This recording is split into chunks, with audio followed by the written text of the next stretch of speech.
guest. Earlier on, we heard from Denton, the grandson. I don't know how much more I can add to that, but I'll try. I extracted this from Proverbs 31.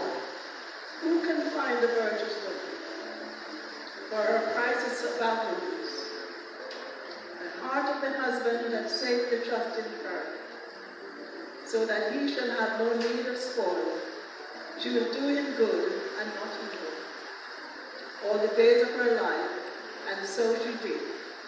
She worked willingly with her hands. Having known someone for as long as I have done, I am 76 years old, so it's a long time I've known her. This is a very short condensation of my memories of her.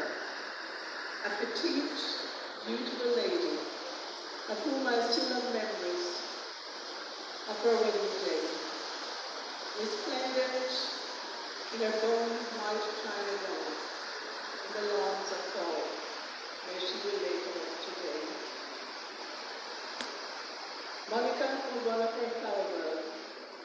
While she had to sit diligently, I had the opportunity of running around and playing. It is ironic that we should wait to this moment in the time to extol the virtues of someone.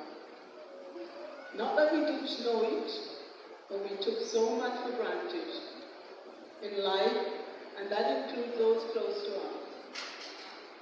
Our parents, aunts, uncles, collectively good family.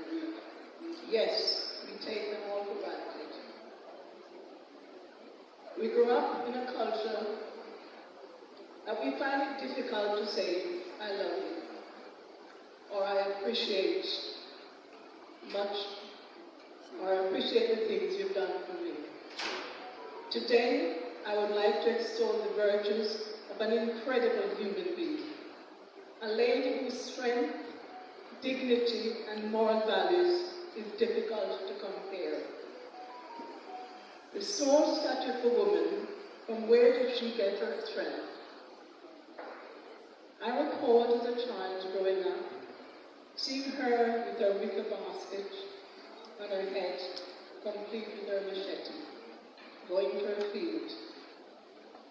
This would be late morning, when she would have already tended to her children, breakfast, and sent them off to school.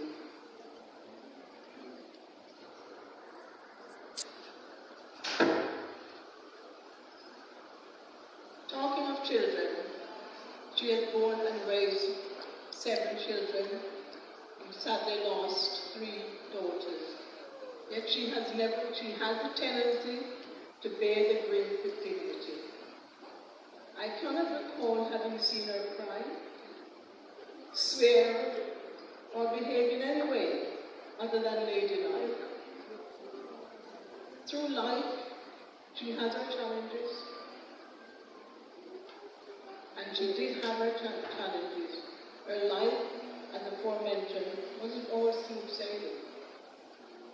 In her later days, whenever I visited her, we had wise and enlightening conversation.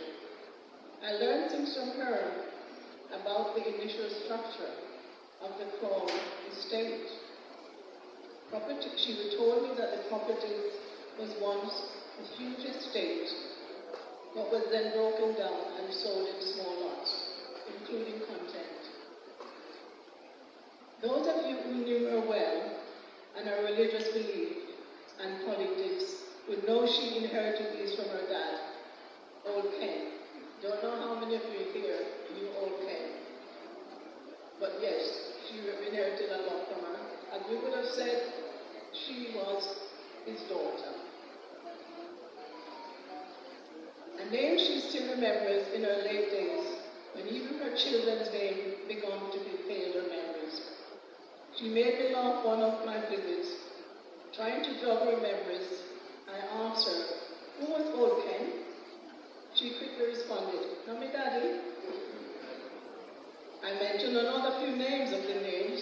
She remembered them also. And when I started talking about her children, those were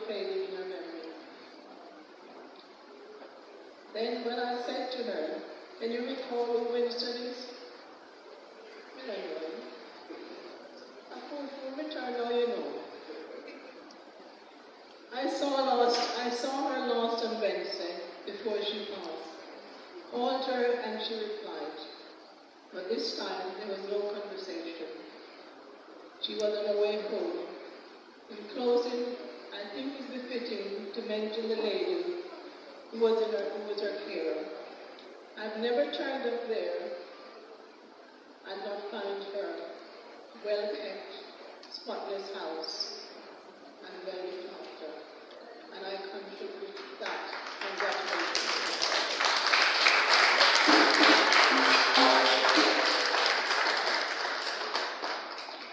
Her political beliefs and spiritual were certainly best. May her soul rest in